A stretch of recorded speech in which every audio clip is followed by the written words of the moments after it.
সম্মানিত দ্বীনী ভাই বোন, প্রশংসা আল্লাহর জন্য।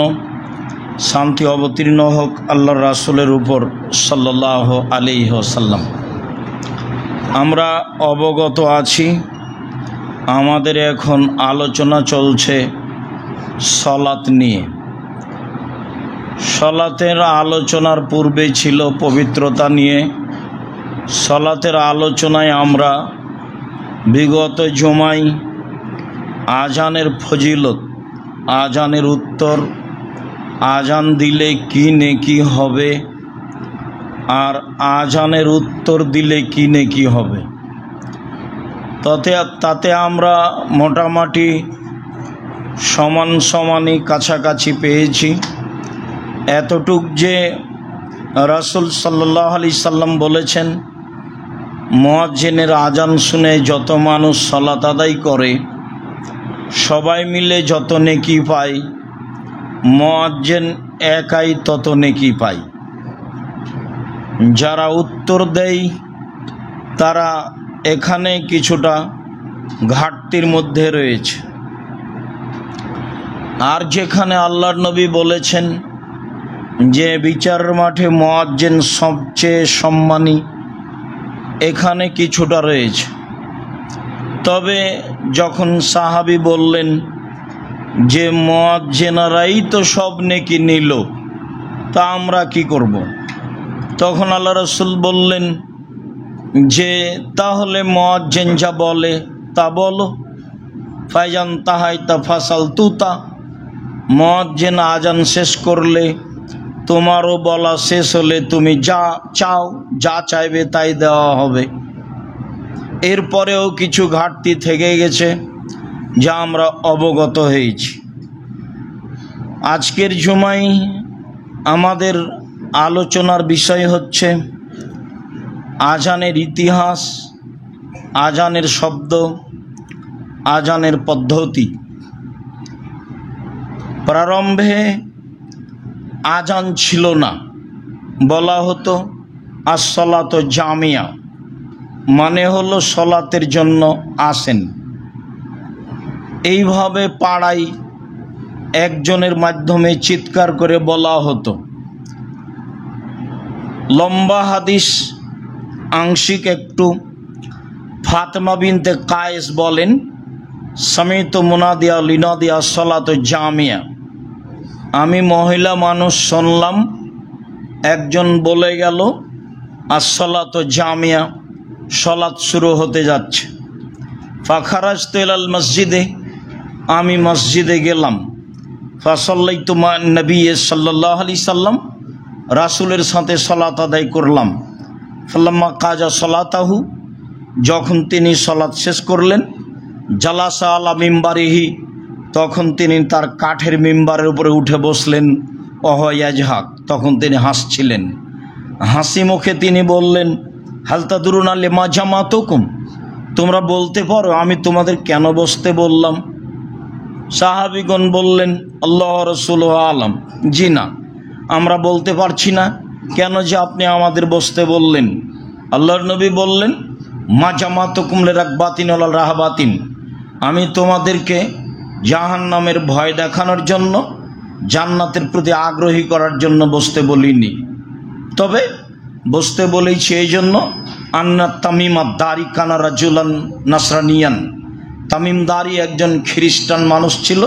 ফাজা আসলামা ও হাদ্দাসানি হাদিসান কুনতু উহাদ্দিসুকুম মাসিহিদ দাজ্জালে, সে একটা বিবরণ দিচ্ছে দাজ্জাল সম্পর্কে, যে বিবরণ আমি তোমাদের দিয়ে থাকি।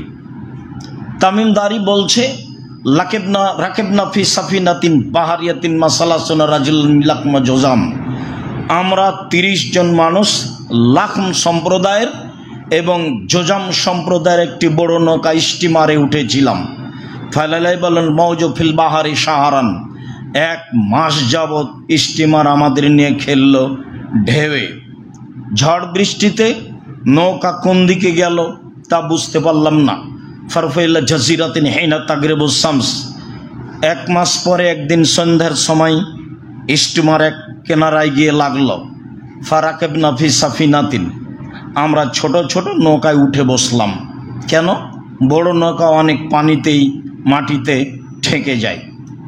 ফালাকিয়াত না দাব্বা আহলাবুসারে, হঠাৎ একটা প্রাণীর সাথে সাক্ষাৎ হলো যার গায়ে খুব লোম, লাইদ্রামিন কবলে হিমিন দবরেই বেকাসরাতি সারে, তার গায়ে এত লোম, লোমের কারণে বোঝা যায় না কোথায় তার মুখ আর কোথায় তার পিছন। আমরা বললাম মানান্তি তুমি কে? সে বলল আনাল জাসাসা, আমি হচ্ছে সিআইডি, আমি গোয়েন্দা, কথা বহন করি।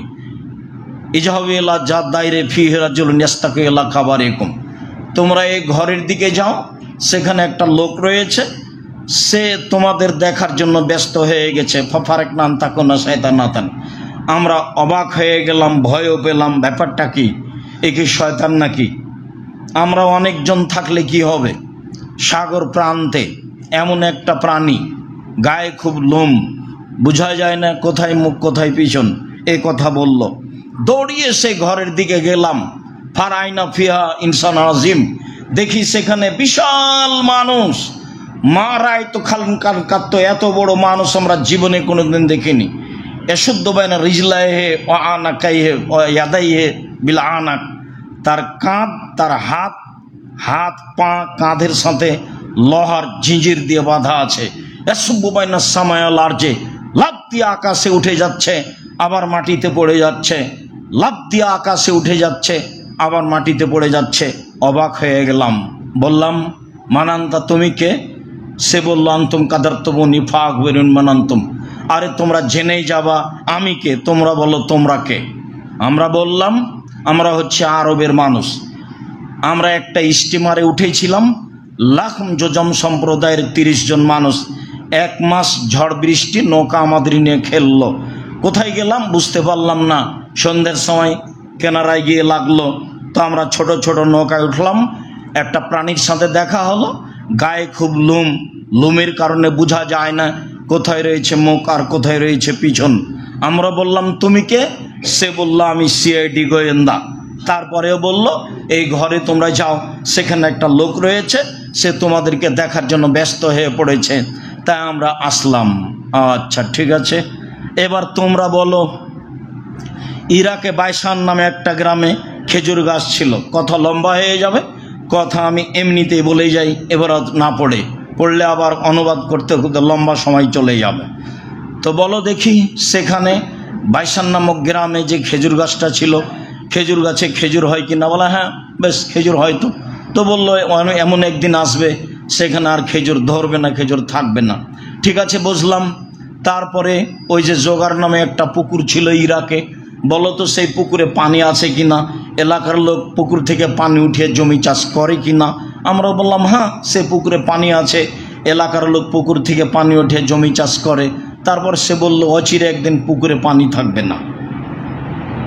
তারপর বলছে এবার বলো তোমরা ওই নিরক্ষর লোকের ঘটনা কি? নিরক্ষর লোক, নিরক্ষর নবী, আমাদের নবী ছিলেন নিরক্ষর, কোনটা আলিফ কোনটা বা কোনটা গাইন কোনটা আপ এটা চিনতেন না। নিরক্ষর নবী, পৃথিবীতে কোনো মানুষ তার শিক্ষক নেই, শিক্ষক আল্লাহ, মাধ্যম জিবরাইল আলাইহিস সালাম, তাই তিনি অক্ষর চিনতেন না। বলো দেখি তোমরা নিরক্ষর মানুষের খবর কি? হ্যাঁ নিরক্ষর মানুষ মক্কা থেকে মদিনায় পালিয়ে গেছে।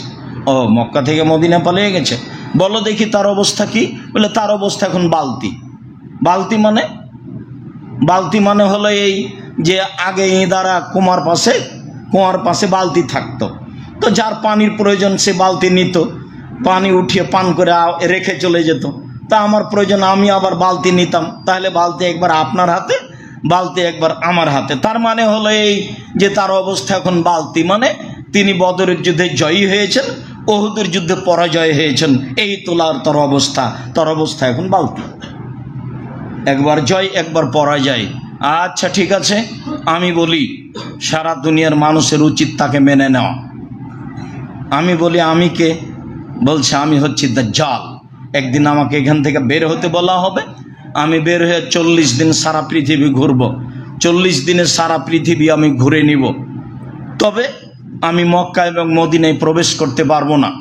ঢুকতে চাইলে সেখানে 12টা দরজা আছে, 12টায় দরজায় ফেরেশতা খোলা তরবারি নিয়ে আছে দাঁড়িয়ে। আমি ঢুকতে চাইলে আমাকে হত্যা করা হবে, আমি মক্কা এবং মদিনায় ঢুকতে পারবো না। এই পর্যন্ত বলে আল্লাহর নবীর হাতে একটা লাঠি ছিল, এবার লাঠি দিয়ে তিনি ওই এর উপরে কাঠের মিম্বারের উপরে আঘাত করছেন আর বলছেন, হাজেহি তাইবা, এটাই হচ্ছে মদিনা, হাজেহি তাইবা, এটাই হচ্ছে মদিনা, যেখানে দাজ্জাল প্রবেশ করতে পারবে না। এখরজু মিন ইরাক, এখরজু মিন শাম, এখরজু মিনাল মাশরিক। দাজ্জাল বের হবে ইরাক থেকে, দাজ্জাল বের হবে পূর্ব দিক থেকে। সম্মানিত দিনী ভাই বোন, একটা কথা বলতে গিয়ে লম্বা কথা বলে ফেললাম। দাজ্জালের কাহিনী তাতে ছিল এই, ফাতেমা বিনতে কায়েস বলেন, আমি শুনলাম সালাত জামিয়া, সালাত শুরু হতে যাচ্ছে, এই যে এ বলে মানুষকে সালাতের জন্য ডাকা হতো। ঘটনা শেষ করলাম, তবু আরেকটি বলা থাকলো, এই যে রাসূল সাল্লাল্লাহু আলাইহি সাল্লামের ব্যাপারে দাজ্জাল নিজে ঘোষণা দিল, সারা পৃথিবীর মানুষের উচিত তাকে মেনে নেওয়া,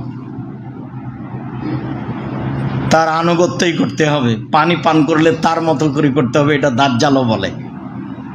খেতে বসলে তার মতো করে খেতে হবে, এটা দাজ্জালও বলে। কথা বললে তার মতো করে বলতে হবে, এটা দাজ্জালও বলে। প্রত্যেকটা কাজ তার নিয়মে হতে হবে, এই কথা দাজ্জাল বলে, এটা ঘোষণা দাজ্জালের। তাদের জন্য উচিত তাকে মেনে নেওয়া, এই কথা দাজ্জাল বলে। সম্মানিত দিনী ভাই বোন, চুমা দিয়ে মোহাম্মদ সাল্লাল্লাহু আলাইহি সাল্লামকে সম্মান করা যায় না। বল হিসাব রাসূল সাল্লাল্লাহু আলাইহি সাল্লামের কথা মেনে তাকে সম্মান করা যায়। বলা হয়েছে, যতক্ষণ পর্যন্ত মানুষ তার নিজের চেয়ে আমাকে বেশি ভালো না বেসেছে, ততক্ষণ পর্যন্ত সে ঈমানদার নয়। তো তিনি কি আমার বাড়ির পাশে আছে, দাওয়াত দিয়ে খাওয়াবো, তার নাম ভালোবাসা? জি না। তার প্রত্যেকটা কর্মকে তার মতো করে মানতে হবে, তার নাম তাকে ভালোবাসা। তার নাম হচ্ছে এই, আমি সাক্ষ্য দিচ্ছি মোহাম্মদ আল্লাহ রাসূল, মানে হলো এইটা। নিজের মতো মানার নাম একেবারে দাড়ি চেঁচে সিগারেট হাতে নিয়ে ট্রাকের উপরে উঠে মিলাদুন্নবী পালন করছে, বিশাল ব্যাপার। মোহাম্মদ সাল্লাল্লাহু আলাইহি সাল্লামের আনুগত্য করা হলো, ধর্ম পাগল হয়ে গেছে। ধর্ম রাজশাহী চাঁপাই নবগঞ্জের হাওয়াই লাড্ডু दोनों हाथ में लड़ा जो चाहे उसको खा ले, जो चाहे उसको छोड़ दे। ভুল হিসাব। যে ধর্মে এক গ্লাস পানি পান করতে 5টা বিধান লাগে, সে ধর্ম পীর দিয়ে চলে না, সে ধর্ম বুজুর্গানের দিন দিয়ে চলে না, সে ধর্ম কোনো বড় হুজুর দিয়ে চলে না, সে ধর্ম উমার দিয়েও চলে না। উমার মানে এত বড় মানুষ, যিনি রাস্তায় হাঁটলে শয়তান সে রাস্তায় হাঁটতো না।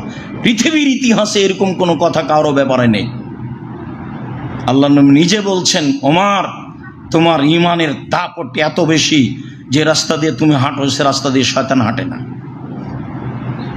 অথচ তিনি একটা মানুষ, শয়তানের গায়ে একটা থাপ্পড় মারতে পারবেন না, এই ক্ষমতা তার কাছে নেই।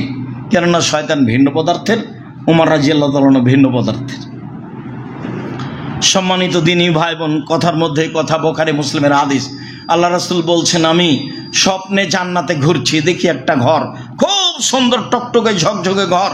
ভাবলাম তার বাহির যদি এত সুন্দর হয়, ভিতরই বা কত সুন্দর। কার যে ঘর?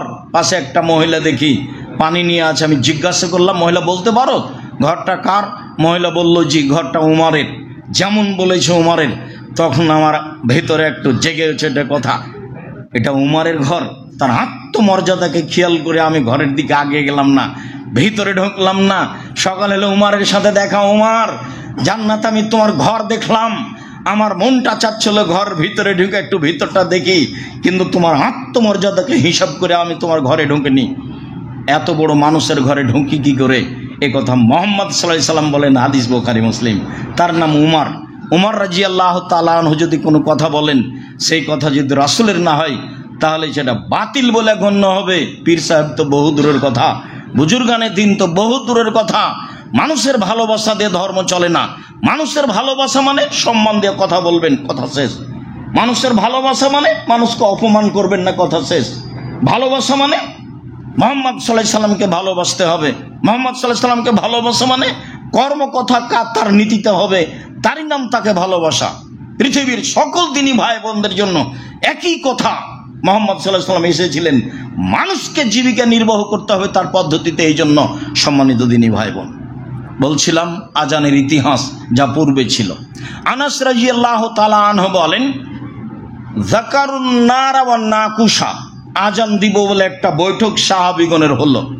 বৈঠকে সাহাবীগণ আলোচনায় বললেন, এক কাজ করা হোক, আগুন জ্বালানো হোক, আগুনটা জোরে জ্বলে উঠবে, আশেপাশের লোক দেখবে, চলো সলাতে যাই, টাইম হয়েছে। আগুন দেখে কেউ বলল এটা কেমন হলো, তাহলে এক কাজ করা হোক, বাঁশিতে সে ফোঁক দেওয়া হোক, এই শব্দ শুনে মানুষ সলাতে আসবে। এগুলো আলোচনার পর্যায়ে এক পর্যায়ে বলা বলি হলো এগুলো হবে না একটাও। কেন? তো আগুন তো খ্রিস্টানদের কাজ, বাঁশি তো ইহুদিদের কাজ, তাহলে আমাদের সলাতে ডাকার পদ্ধতি ইহুদি খ্রিস্টানদের সাথে মিলে যাবে? তা কেমনে হয়? এইটুকু বলার পরে ফাউমেরা বেলালুন, বেলালকে আদেশ দেওয়া হলো। মানে যায়েদ ইবনে আব্দে রাব্বিহি স্বপ্নে দেখেছিলেন, উনি স্বপ্নে দেখছেন যে একটা লোক একটা বাঁশি সিংহা একটা বাঁশি ঘাড়ে করে নিয়ে চলে যাচ্ছে। তো যায়েদ ইবনে আব্দে রাব্বিহি বলছেন এটা একটু দেন না, বিক্রি করেন না। বলে কি করবেন? আমরা সলাতের জন্য এটা দিয়ে ডাকবো মানুষকে। এটা নিবেন, এর চেয়ে ভালো বলে দিই কি? হ্যাঁ বলেন তো সেটা কি? তো আজান বলে দিলেন। তো ঘুম থেকে উঠে তাড়াহুড়া করে রাসূলের কাছে যাচ্ছে।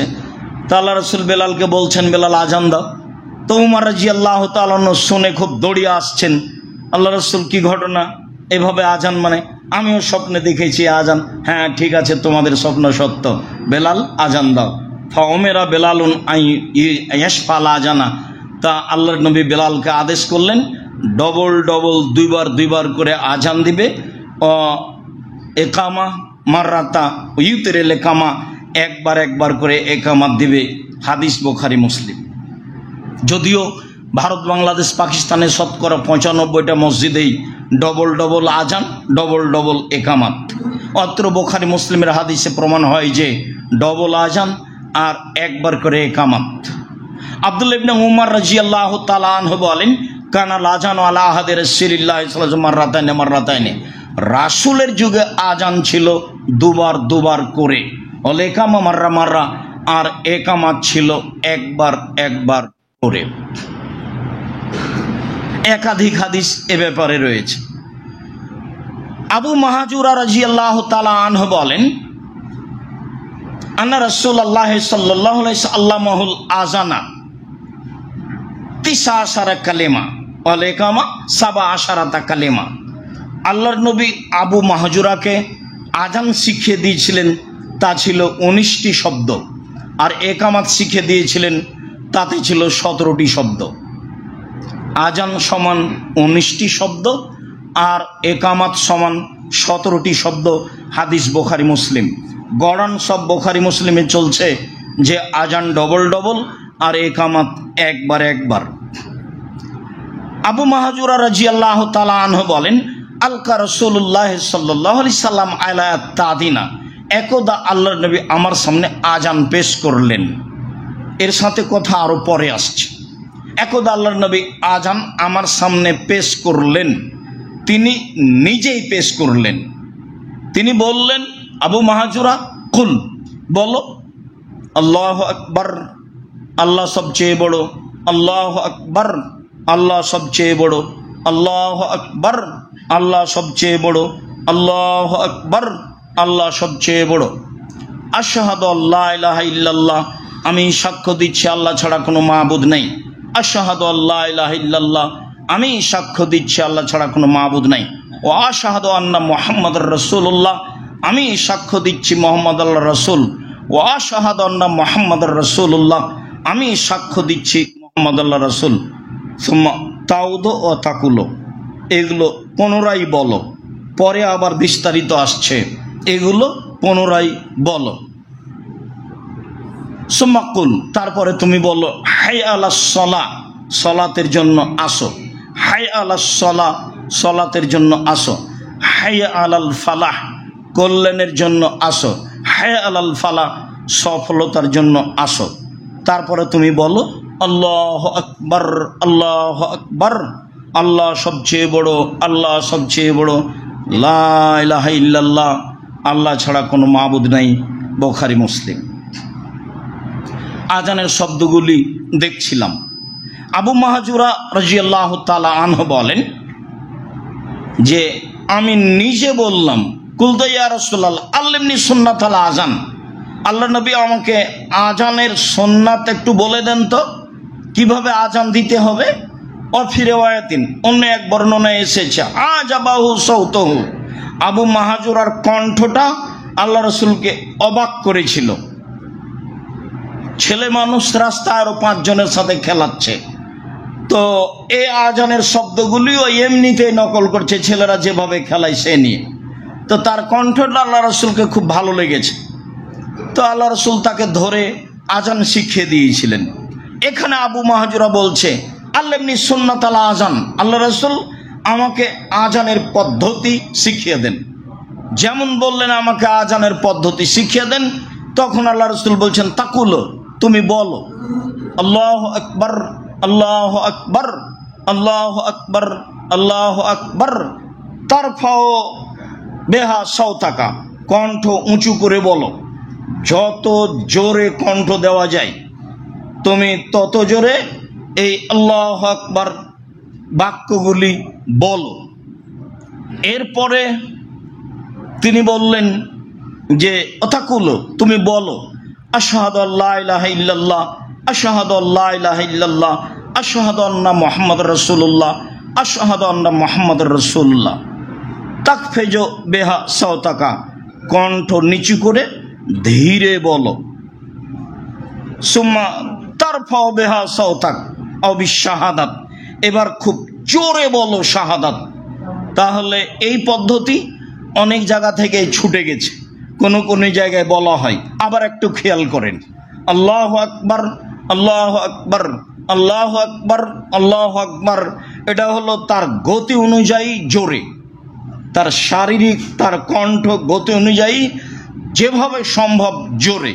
তারপরে সাক্ষ্য দেয় চুপে বা ধীরে, আশহাদু আল্লা ইলাহা ইল্লাল্লাহ আশহাদু আল্লা ইলাহা ইল্লাল্লাহ আশহাদু আন্না মুহাম্মাদুর রাসূলুল্লাহ আশহাদু আন্না মুহাম্মাদুর রাসূলুল্লাহ। এরপরে বলছেন তারফাউ সাওতাকা বিশাহাদা, এই সাক্ষ্য এবার তোমার যত জোরে সম্ভব হয়, মানে আল্লাহ আকবরের মতো করে এই সাক্ষ্য দাও। এটা সুন্নাত, মানে সাক্ষ্য দেয় প্রথমে হবে ধীরে, তারপরে হবে জোরে। এরপরে ফাতাকুল, তুমি বলো হায় আলাস সালাহ হায় আলাস সালাহ হায় আলাল ফালাহ হায় আলাল ফালাহ। ফাইন কানা সালাতু সুবহে ফাতাকুল, যদি সালাত ফজরের হয় তাহলে তুমি বলবে আস-সালাতু খায়রুম মিনান নওম আস-সালাতু খায়রুম মিনান নওম, সালাত ঘুমের চেয়ে উত্তম, সালাত ঘুমের চেয়ে উত্তম। সুম্মা তাকুল, তারপরে তুমি বলবা আল্লাহু আকবার আল্লাহু আকবার লা ইলাহা ইল্লাল্লাহ। আবু মাহাজুরাকে রাসূল সাল্লাল্লাহু আলাইহি সাল্লাম আজানের পদ্ধতি শিখালেন, যা আমরা বুঝতে পারলাম এইভাবে আজানের পদ্ধতি। আর একামাত একবার একবার আল্লাহু আকবার আল্লাহু আকবার আশহাদু আল্লা ইলাহা ইল্লাল্লাহ আশহাদু আন্না মুহাম্মাদুর রাসূলুল্লাহ হাইয়া আলাস সালাহ হাইয়া আলাল ফালাহ কাদ কামাতিস সালাত কাদ কামাতিস সালাহ আল্লাহু আকবার লা ইলাহা ইল্লাল্লাহ। এটাই হচ্ছে একবার একবারের অর্থ। সম্মানিত দিনী ভাই বোন, বলছিলাম রাসূল সাল্লাল্লাহু আলাইহি সাল্লামের শিখে দেওয়া পদ্ধতিতে আজান। আবু কাতাদা রাদিয়াল্লাহু তাআলা আনহু বলেন রাসূল সাল্লাল্লাহু আলাইহি সাল্লাম বলেছেন এজা উকিমাতিস সালাহ, যখন আজানের পরে একামাত দেওয়া হবে ফালা তাকুমু হাত্তা তারাউনি কাদ খারাজত, তো একামাত দেওয়া হলেই দাঁড়ায়ও না, একামাত দেওয়া হলেই দাঁড়ায় না যতক্ষণ পর্যন্ত আমাকে না দেখেছ। তবে একামাত শুরু হলে আরো হাদিস অনুযায়ী দাঁড়ানো যায়। আর এখন অধিকাংশ মসজিদে ইমাম বলছে যে দাঁড়ান, তো সবাই যখন দাঁড়িয়ে লাইন ঠিক হয়ে গেছে তখন মুয়াজ্জিন একামাত দিচ্ছে। তো একামাত এখন কি করবেন, একামাত তো বাদ পড়ে গেছে, মানে একামাতের তো কাজ শেষ। তো মানুষ তো এমনি দাঁড়িয়ে গেছে, মানে সুন্নাত কিভাবে উল্টে আছে। আর ইমাম সাহেব তো কেবলার দিকে মুখ করে আছেন বায়সাতের পাগড়ি পরে, ইনি যখন একামাত কাদকামাতিস সালাত বলবেন তখন তিনি আল্লাহু আকবার বলবেন। অথচ কোনো এক সময়ে বলেছি, এখানেই বলেছি, মুহাম্মদ সাল্লাল্লাহু আলাইহি সাল্লাম 23 বছর যাবত ইমামতি করেছেন। 23 বছরে কোনো একদিন কোনো এক ওয়াক্ত সালাত আপনারা কাতার সোজা করুন, প্রাচীরের মতো হয়ে দাঁড়ান, ফাঁকা বন্ধ করুন। এই কথা না বলে সালাত শুরু করেছেন, এর প্রমাণ কিয়ামত পর্যন্ত কেউ দিতে পারবে না। অথচ আপনার মসজিদে ইমাম সাহেব একদিনও বলেন না। ইমাম সাহেবের এই বালাই নাই, উনি তো ওই কেবলা দিকে মুখ করে আছে। আর একামাত তো দাঁড়িয়ে যাওয়ার পরে, একামাত দাঁড়িয়ে যাওয়ার আগে, দাঁড়িয়ে যাওয়ার পরে একামাত নয়, দাঁড়িয়ে যাওয়ার পরে একামাত নয়, বরং একামাতের পরে দাঁড়ানো বা একামাতের সময় দাঁড়ানো, আগে দাঁড়ানোর কোনো প্রশ্নই আসে না। এটা উজ্জ্বল শরীয়তে স্পষ্ট বেদাত। এই নীতি রাসূলের নয়, এই নীতি সাহাবীর নয়, এই নীতি তাবেঈর নয়, এই নীতি পৃথিবীর কোনো বড় বিদ্বানের নয়। আবু হানিফা রাহিমাহুল্লাহর নয়, ইমাম মালিকের নয়, ইমাম শাফির নয়, ইমাম আহমদ ইবনে হাম্বলের নয়, পৃথিবীর কোনো বিদ্বানের এই নীতি নয়। যারা বিশাল বিশাল ফিকহ গ্রন্থ লিখেছে তাদের এই নীতি নয় যে আগেই দাঁড়িয়ে যেতে হবে তারপরে ইকামত হবে, হতেই পারে না। এটা এই উজ্জ্বল শরীয়তে স্পষ্ট জ্বলন্ত বেদাত। সম্মানিত দিনী ভাই বোন, বলছিলাম রাসূল সাল্লাল্লাহু আলাইহি সাল্লাম বললেন যে একামত দেওয়া হলে তোমরা দাঁড়াবা না, আমাকে দেখবা যে আমি বের হয়েছি কিনা ইমামতির জন্য। তাহলে একামতের পরে দাঁড়াবে ভাই, এতটুক বলা যেতে পারে। আর হাদিস অনুযায়ী একামত মানে দাঁড়াও, আগে দাঁড়িয়ে যাওয়ার তো কোনো প্রশ্নই আসে না। সম্মানিত দিনী ভাই বোন, বিষয়টি বুঝে আমল করার চেষ্টা করি। আল্লাহুম্মা সাল্লি আলাইহি আল্লাহুম্মা বারিক আলাইহি।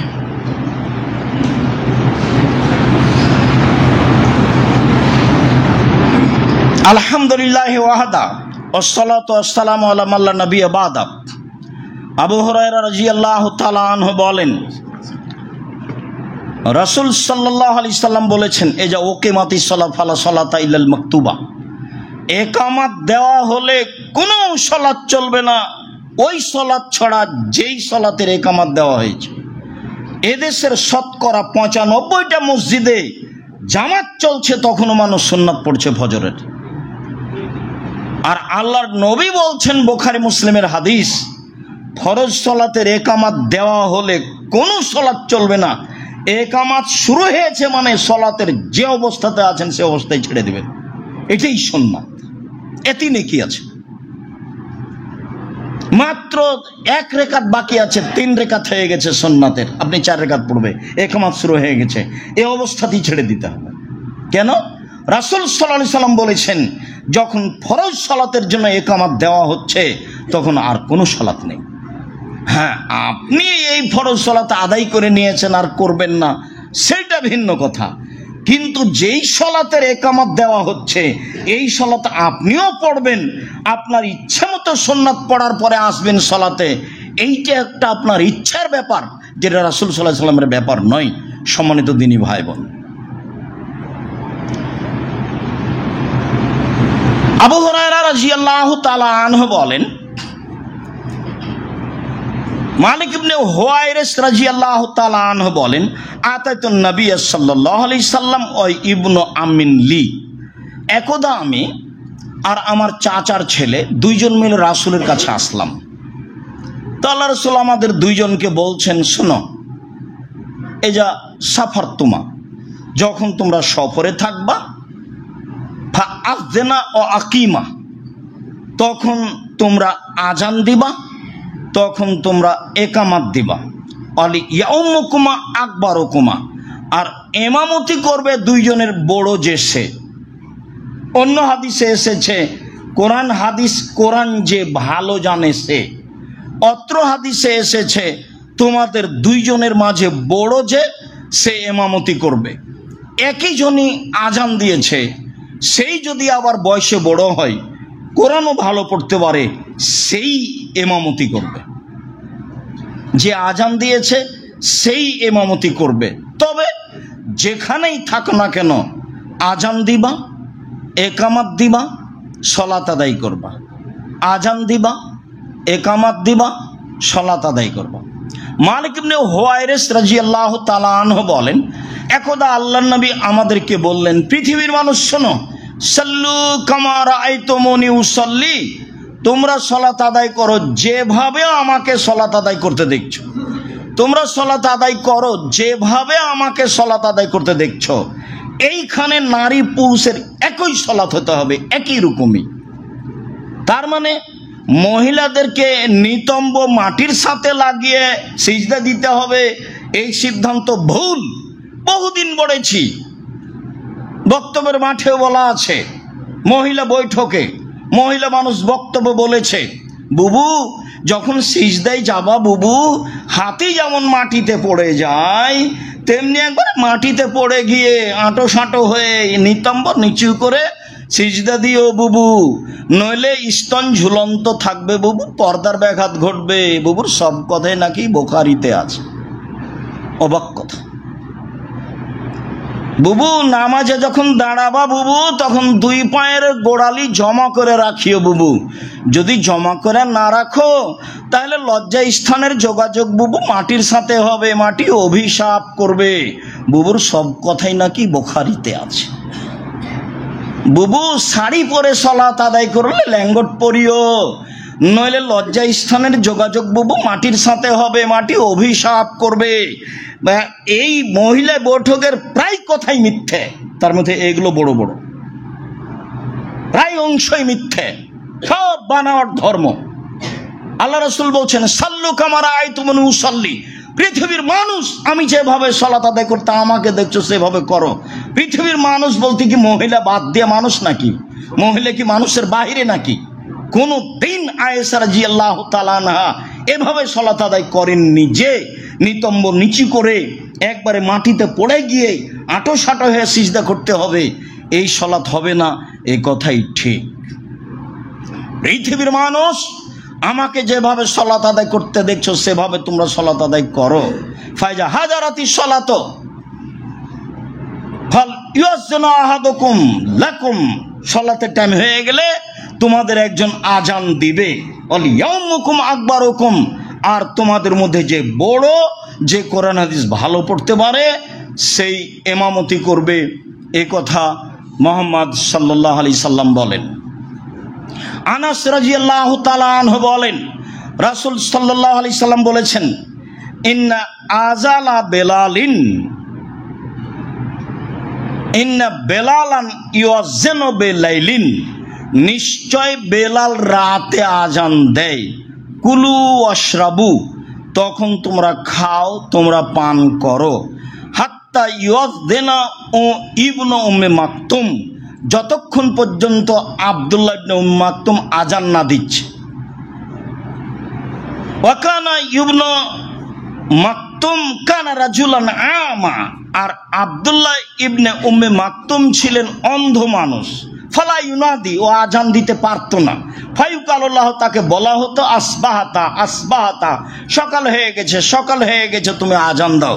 সম্মানিত দিনী ভাই বোন, অত্র হাদিস ভোর রাত্রে আজান দেওয়ার ব্যাপারে, তাহাজ্জুদে আজান দেওয়ার ব্যাপারে।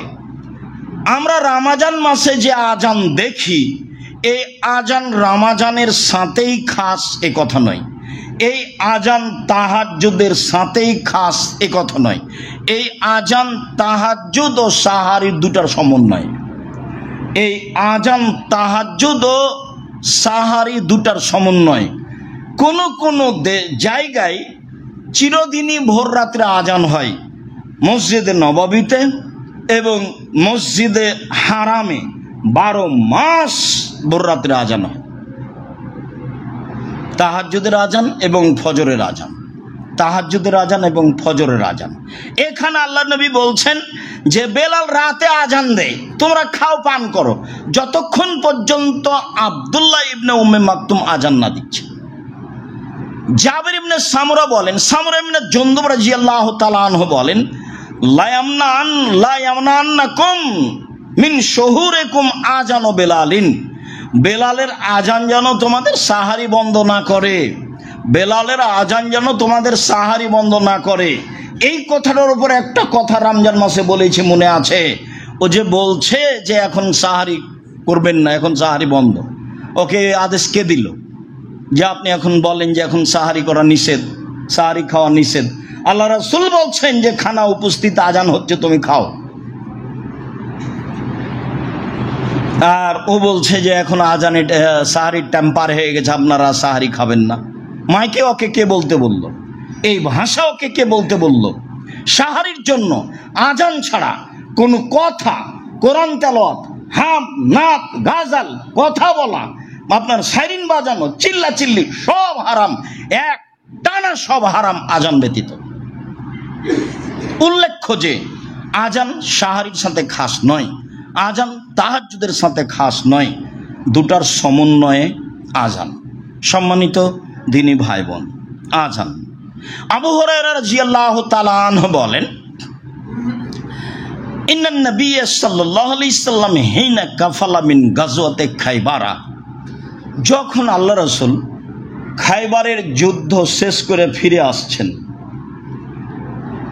রাসূল সাল্লাল্লাহু আলাইহি সাল্লাম যখন খাইবারের যুদ্ধ শেষ করে ফিরে আসছেন, তো সারা লাইলান তিনি রাতে হাঁটতে লাগলেন, রাতে হাঁটছেন।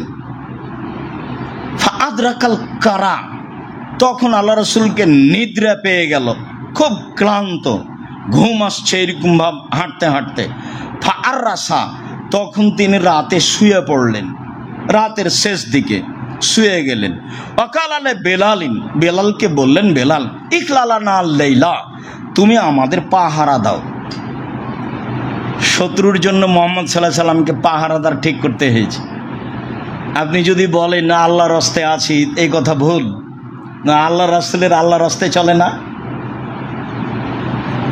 আল্লাহ তো সব কিছুই করেন, তো আল্লাহর নবী কেন বলছেন যে বেলাল তুমি পাহারা দিবা? ইকলালানা লাইলা, বেলাল তুমি ঘুমাবা না, তুমি আমাদের পাহারা দাও, শত্রু যেন আমাদের ক্ষতি না করতে পারে। আপনার প্রস্তুতি থাকবে মানুষের মতো যেগুলো প্রয়োজন, তারপরে আপনি তাকদীরের কথা বলবেন। আপনার প্রস্তুতি থাকলো না আর আপনি তাকদীরের কথা বললেন, তা নয়। মুহাম্মদ সাল্লাল্লাহু আলাইহি সাল্লাম বলছেন বেলাল পাহারা দাও। সাল্লা বেলালুন মাকুদ্দের লাহু, তখন বেলাল সলাত আরম্ভ করলেন, যে পাহারা আর কি দিই, তাহলে সলাত আরম্ভ করি। অন্য এক বর্ণনায় এসেছে যাকে পাহারা দিতে বলেছিলেন তাকে একজন তীর মেরেছিল, তীর মেরে এসে পায়ে লেগেছে, দিয়ে রক্ত ঝরঝর করে ঝরছে, তারপরেও সলাত আদায় করছে। তো ওই হাদিসে প্রমাণ হয়েছে যে রক্ত বের হলে অজু ভেঙে যায় না। ফিকার বইয়ে লেখা আছে রক্ত শরীর থেকে গড়ে পড়লে কি হয়? অজু ভেঙে যায়। শরীর থেকে রক্ত গড়ে পড়লে অজু ভেঙে যায় না, এ কথাই ঠিক। এই যে তীর এসে গায়ে লেগেছে, রক্ত ঝরঝর করে ঝরছে, সলাত আদায় করতেই আছে। তো পাহারা দিচ্ছেন উনি, সলাত আদায় করে পাহারা দিচ্ছেন। ফানামা রাসূলুল্লাহ সাল্লাল্লাহু আলাইহি ওয়াসাল্লাম, রাসূল ঘুমিয়ে গেছেন, সঙ্গী সাথীও ঘুমিয়ে গেছেন। ফা আসনাদা এলা রাহালিহি, তিনি তার বাহনটাতে হেলান দিয়েছেন। মুআজ্জিহান আলাল ফাজরে, এই যেদিকে সূর্য উঠবে সেদিকে মুখ করে। তাকারাবাল ফজর, ঘটনাটা ঘটেছে ফজর হবে হবে এরকম সময়, ঘটনাটা ঘটেছে ফজর হবে হবে এরকম সময়। তারপরে ইসনাদ হয়ে এলা রেহালিহি, তার বাহনে হেলান দিয়ে ঘুমিয়ে আছেন। ফালাম ইস্তাইকাজা রাসূলুল্লাহ সাল্লাল্লাহু আলাইহি সাল্লাম, আল্লাহ রাসূলের ঘুম ভাঙেননি, আল্লাহ রাসূলের ঘুম ভাঙেনি। ওয়ালা বেলাল, বেলালেরও ঘুম ভাঙেনি। ওয়ালা আহাদুন মিন আসহাবি রাসূলিল্লাহ সাল্লাল্লাহু আলাইহি সাল্লাম, সাহাবীদের কারো ঘুম ভাঙেনি। হাত্তা জারাবাতহুমুশ শামস, সূর্য উঠে গেছে, সূর্যের আলো সাহাবীদের মুখের উপরে লেগেছে। ফাস্তাইকাজা রাসূলুল্লাহ সাল্লাল্লাহু আউয়ালাহুম, তা আল্লাহর নবী এদের প্রথম জেগেছেন। যখন আলোটা মুখের উপরে লেগেছে তখন আলোর কারণে আল্লাহ রাসূল ঘুম থেকে প্রথমে জেগেছেন। লম্বা সময় পায়ে হেঁটেছেন, রাতে ক্লান্ত হয়ে গিয়ে ভোর রাত্রে ঘুমিয়েছেন। বেলালকে বলেছেন, বেলাল তুমি পাহারা দাও। বেলাল বাহনের গায়ে হেলান দিয়েছে। ফাগালাবাথু আইনাহু, তার চক্ষু তাকে চেপে ধরেছে, তারপর ঘুমিয়ে গেছে। তো ফাজিয়া রাসূলুল্লাহ সাল্লাল্লাহু আলাইহি ওয়াসাল্লাম, আল্লাহ রাসূল ঘাবড়িয়ে উঠেছেন, ঘটনা কি? ফাকালা ইয়া আয় বেলাল। তো আল্লাহ রাসূল বলেন, বেলাল কি ব্যাপার, তুমি ঘুমিয়ে গেছো যে? তখন বেলাল বলছে, আখা যাবে নাফসি, আল্লাহ যা আখা যাবে নাফসে, আপনাকে যা ধরেছে আমাকে তাই ধরেছে, আপনাকে যা ধরেছে আমাকেও তাই ধরেছে, আমি তো বুঝতে পারিনি। আল্লাহ রাসূল বললেন, ইক্তাদু, চলে, এখানে থাকা হবে না। অফির ওয়ায়াতিন কালা ইন্না হাজা শায়তানা ফি ওয়াদিন, এই উপত্যকায় শয়তান আছে, চলো এখানে থাকা হবে না। তাহলে শয়তান সব জায়গায় থাকে না, শয়তান জায়গা বিশেষে থাকে। রাতে যেখানে পেশাব পায়খানা করার জন্য বসবেন, খেয়াল করে দোয়া পড়ে বসবেন। শয়তান সব জায়গায় থাকে না, কোনো কোনো জায়গায় থাকে, এটাই ঠিক। আল্লাহ রাসূল বলেন, এখানে শয়তান আছে, এখানে সালাত আদায় করব না, চলো। ফাক্তাদু রাওয়াহিলাহুম, তারপর বাহন সব চলে গেল এক জায়গায়। চলে গিয়ে বলল, এখানে নামো, বেলাল আজান দাও। আজান দেওয়া হলো, বেলাল ইকামত দিল। সাল্লা রাসূলুল্লাহ সাল্লাল্লাহু আলাইহি সাল্লাম সালাত আল ফজরে, আল্লাহ রাসূল ফজরের সালাত আদায় করলেন। তারপরে তিনি বললেন, শোনো, মান্নাসিয়া আহাদুকুম সালাতাল ফালিসাল্লি যাকারাহা, কেউ যদি সালাত থেকে ভুলে যায় তাহলে যখনই তার স্মরণ হবে তখনই সে যেন সালাত আদায় করে। অন্য এক বর্ণনায় এসেছে, তিনি বললেন, শোনো, এজা রাকাদা আহাদুকুম, যখন তোমাদের কোনো ব্যক্তি ঘুমিয়ে যাবে, আও নাসিয়া আনিস সালাহ, অথবা সালাতকে ভুলে যাবে, ফায়দা যাকারা ফালিসাল্লিহা কামা কানা ইসাল্লিহা ফি ওয়াক্তিহা, তাহলে সে যেন সালাত আদায় করে নেয় নির্ধারিত সময়ে যেভাবে করতো সেভাবে। এবার কি বুঝলেন? ফজরের টাইমের সালাত তো জোরে কেরাত ছিল, এখন তো সালাত, এখন তো সকাল 8টা 9টা, এখন কিভাবে হবে? এখন জোরেই হবে। আল্লাহ রাসূল বলছেন, তোমরা সালাত আদায় করবে যেই সালাত যেইভাবে ছিল সেইভাবে। আজান দিবা, দিনেই সকাল 8টার সময় আজান দিতে হবে, সকাল 8টার সময় ইকামত দিতে হবে, সকাল 8টার সময় জোরে কেরাত আদায় করে সালাত আদায় করতে হবে। এটাই সুন্নাত, এটাই ঠিক। রাসূল সাল্লাল্লাহু আলাইহি ওয়াসাল্লাম এই কথা বলেছেন, ইন্না শায়তানা আতা বেলালান ওহ কায়েমুন ইসাল্লি, শয়তান এসেছিল বেলালের কাছে, তখন বেলাল সালাত আদায় করছিলেন। তো ইহুদেহু কামা ইহুদাস সাবিয়্য, তো শয়তান তাকে গায়ে হাত দিয়ে এরকম ভাবে বাচ্চাকে যেভাবে নিন্দ দেয়, ঘুমানো, ঘুম পাড়ায় চেষ্টা করে, ঘুম যাও ঘুম যাও, ওইভাবে ও শয়তান বেলালকে করছিল, ঘুমানোর চেষ্টা করছিল। তখন তার চোখটা চেপে গেছে, ঘুম চলে এসেছে। এটা বেলালের জন্য সম্ভব হয়েছে, এটা যদি উমার হতো। আল্লাহ রাসূল বলছেন, যেভাবে বলছেন আপনাকে আমি সেভাবে শোনাচ্ছি। তার মানে আমার আপনার কাছে শয়তান আসতে পারে, এটাই স্বাভাবিক। আপনাকে আমাকে খুব সতর্ক থাকতে হবে, এটাই স্বাভাবিক। আল্লাহ বহু জায়গাতে বলেছেন যে শয়তান আপনাদের স্পষ্ট শত্রু, খোলাখলি শত্রু, সব সময় খারাপটাকে ভালো করে দেখায়, তার কাজই এটা। জেনাকে সুন্দর করে দেখাচ্ছে, জেনাকে সুন্দর করে দেখাচ্ছে, অথচ জেনা কোন কালে সুন্দর হলে এত বড় খারাপ কাজ? মানুষকে হত্যা করা সুন্দর করে দেখাচ্ছে, মানুষকে হত্যা করা এত বড় খারাপ কাজ কি করে ভালো হতে পারে? আপনার ওই গোলাপ শাহের মাজারে টাকা দেওয়াকে ভালো করে দেখাচ্ছে, মাজারে কবরে টাকা দেওয়া সবচেয়ে বড় খারাপ। কি পীরকে মানা, একটা পীরকে আপনি কি করে মানতে পারেন রাসূল সাল্লাল্লাহু আলাইহি সাল্লামকে বাদ দিয়ে? এগুলোকে শয়তান মানুষকে কি করে দেখাচ্ছে? সুন্দর করে ভালো করে দেখাচ্ছে। তখন মানুষ বলছে ঠিক আছে করতে। তা আবু হুরায়রা বেলাল রাদিয়াল্লাহু তাআলা আনহু সালাত আদায় করছেন, তখন বেলালকেও ঘুম দিচ্ছে, বাচ্চাকে যেভাবে ঘুম দেয় মায়ে, বাচ্চাকে যেভাবে মায়ে ঘুম দেয়, বেলাল রাদিয়াল্লাহু তাআলা আনহুকে শয়তান সেভাবে কি দিচ্ছে? ঘুম দিচ্ছে। ইতিমধ্যে চোখটা বন্ধ হয়ে এসেছে, ঘুমিয়ে গেছে। তো ঘুমিয়ে গেছে তো এখন তো নাগালের বাইরে, যার জন্য 3টে সময়ে বিধান তুলে নেওয়া হয়েছে মানুষের উপর থেকে। ওই সময়ে যা কিছু ঘটুক ওই ঘটার বিচার হবে না। এক, ঘুমের সময় যদি কিছু বলে থাকে, ঘুমের ঘরে বউকে তালাক দিয়েছে ও কথা বাতিল। ঘুমের ঘরে কাউকে গালি দিয়েছে ও কথা বাতিল। পাগল হয়ে গেছে বউকে তালাক দিয়েছে ও কথা বাতিল। তবে রাগ করে বউকে তালাক দিলে তালাক হবে, মজাক করে বউকে তালাক দিলে তালাক হবে। বলছে রাগ বশত দিয়েছে, হাইজ অবস্থায় তালাক দিয়েছে, হাইজ অবস্থায় দিলেও হবে, রাগ করে দিলেও হবে, মজাক করে দিলেও হবে। আল্লাহ রসুল বলছেন 3টা কাজ চূড়ান্ত ও চূড়ান্ত, মজাক ও চূড়ান্ত। হাজলহুন্না জিদ্দুন, জিদ্দহুন্না জিদ্দুন, মজাক ও চূড়ান্ত আর চূড়ান্ত ও চূড়ান্ত। তার একটা হচ্ছে বিবাহ, তার একটা হচ্ছে তালাক, তার একটা হচ্ছে আযাব।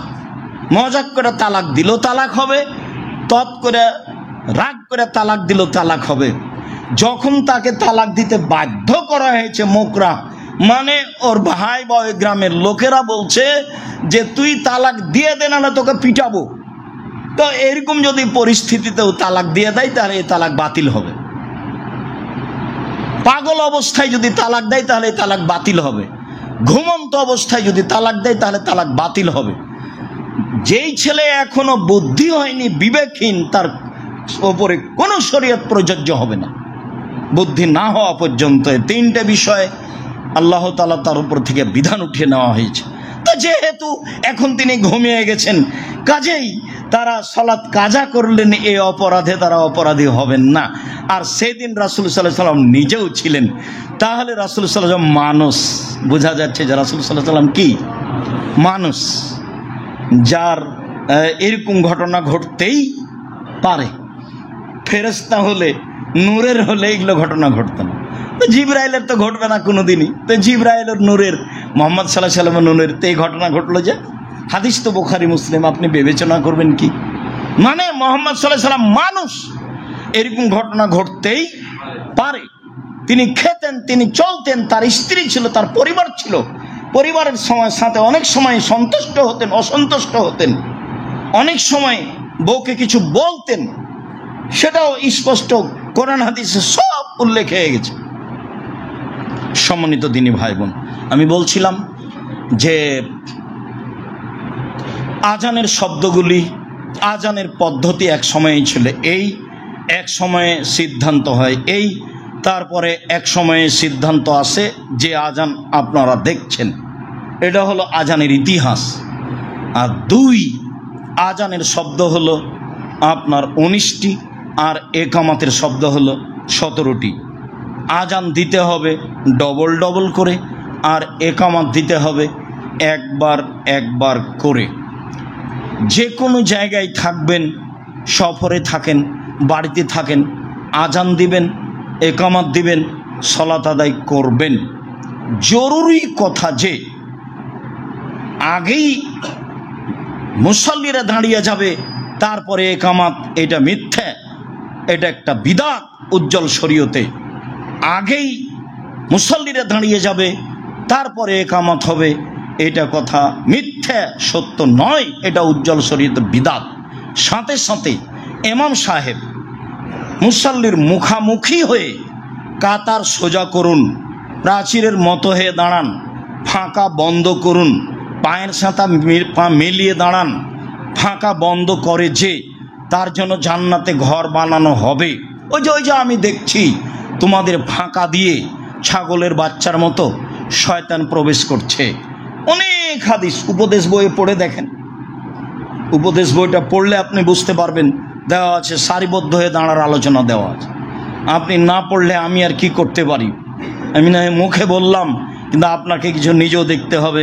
সম্মানিত দিনী ভাই বোন, বিশেষ বিশেষ অংশগুলি আপনি খুব ভালোভাবে খেয়াল রাখবেন। তার বিশেষ অংশ হলো এই, আজান হবে ডবল আর একামাত হবে একবার করে। বিশেষ অংশ হলো এই যে একামত হবে তারপরে মুসল্লি দাঁড়াবে, বা একামত চলাকালীন মুসল্লি দাঁড়াবে, আগে নয়। তার বিশেষ অংশ হলো এই যে ইমাম মুসল্লির দিকে মুখামুখি হয়ে কাতার সোজা করার জন্য বলবেন। বিশেষ অংশ হলো এই, যেখানেই থাকি না কেন আজান দিয়ে একামাত দিয়ে সলাত আদায় করতে হবে, আজান দিয়ে একামাত দিয়ে সলাত আদায় করতে হবে। সম্ভব না হলে অন্তত একামাত। আল্লাহর নবী এক আজানে 2 একামাতে সলাত আদায় করেছিলেন আরাফার মাঠে। এক আজানে 2 একামাতে জোহর আসর সলাত আদায় করেছিলেন আরাফার মাঠে। জোহর 2 রাকাত, আসর 2 রাকাত। আল্লাহর নবী এক আজানে 2 একামাতে মাগরিব এবং এশা আদায় করেছিলেন মুজদালেফার মাঠে। এক আজানে 2 একামাতে সলাত আদায় করেছিলেন আল্লাহর নবী মুজদালেফার মাঠে মাগরিব এবং এশা। সেখানে আপনার বিতর সলাতও নেই, সেখানে সুন্নাতও নেই। আরও উল্লেখ্য যে যখন সলাত জমা করা হবে তখন সালাম ফেরার পরপরই দাঁড়াতে হবে, মধ্যে কোনো তাসবিহ তাহলিল নেই। আসসালামু আলাইকুম রহমতুল্লাহ, আসসালামু আলাইকুম রহমতুল্লাহ। জোহরের 2 রাকাত শেষ, এবারে একামত শুরু হবে আসরের জন্য। মধ্যে কোনো তাসবিহ তাহলিল জিকির আজকারের কথা নেই। জোহর শেষ হলে আসর শুরু হবে, এ কথাই ঠিক। মুজদালেফার মাঠে মাগরিব শেষ হলে এশা শুরু হবে, এটাই সুন্নাত। সম্মানিত দিনী ভাই বোন, এভাবেই আমরা আজান একামাত দিয়ে রাসূলের পদ্ধতিতে সলাত আদায় করার চেষ্টা করব ইনশাআল্লাহ। শেষের অংশে বলি, আল্লাহ তুমি দেশকে রক্ষা করো, অমুসলিমদের হাত থেকে রক্ষা করো, গাজাবাসীকে রক্ষা করো, পাকিস্তানকে রক্ষা করো, বাংলাদেশকে রক্ষা করো। একটার পর একটা বিপদ আসছে মুসলমানের উপরে। তুমি দেখতে পাচ্ছ আমরা ইচ্ছা করলে কিছু করতে পারি না, আমরা স্বাভাবিক সাধারণ মানুষ। তুমি সর্বশক্তিমান, তুমি সব কিছু করতে পারো, তোমার ক্ষমতাকে আমরা বিশ্বাস করি।